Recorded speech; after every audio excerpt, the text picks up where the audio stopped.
Well, while Don was working on Sidney Howard Gay and Napoleon's lives, I was actually still working on another book. But after I finished that, then I got involved in, my job was to annotate, I guess you would say, the journal. And my idea of annotating was to kind of mimic what William Still did with his journal, so that I would identify the people in the journal. And I would, and many of them were Underground Railroad conductors who I had already done a lot of research on. So I would give the background of the conductors, the people that either were sent the fugitives to Gay, or the conductors that Gay sent the fugitives to. One of the interesting things I found was that William Still sent more than half of the fugitives from slavery to Sidney Howard Gay, and many of their stories were told by William Still in his book. So at times I had the story that William Still told about these fugitives, and then I had another story that Sidney Howard Gay, and I combined those stories. So in other words, I was Sidney Howard Gay was extending the story, and sometimes William Still would leave off, and then it would pick up where Sidney Howard Gay, would start it again, and then tell where they were sent. So it gave more tracks. It led people on about the Underground Railroad, where it went.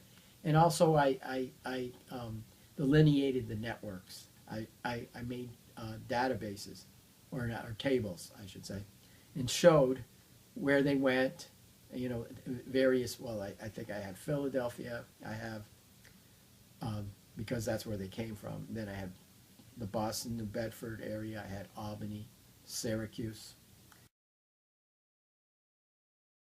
Information that was provided by Gay, I was able to create these tables of the most important centers of the Underground Railroad that Gay worked with.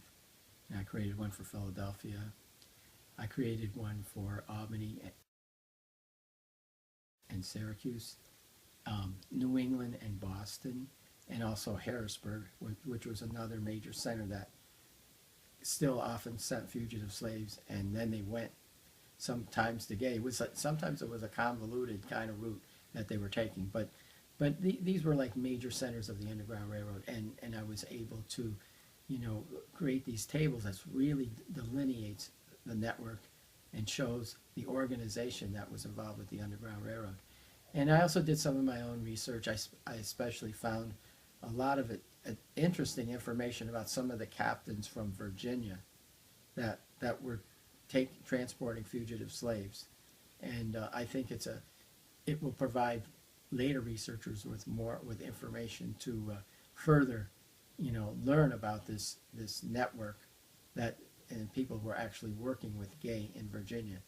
So that was some of my work. I think what it will show is that the importance is that it shows that there was quite a bit of organization with the Underground Railroad, that the network was very vast, and many of the people involved knew each other, either by they used to use telegraph, they used to use letters, of course, and they just had connections that a lot of people believe didn't exist, but that the Sidney Howard Gay Journal confirms that the organization was actually there.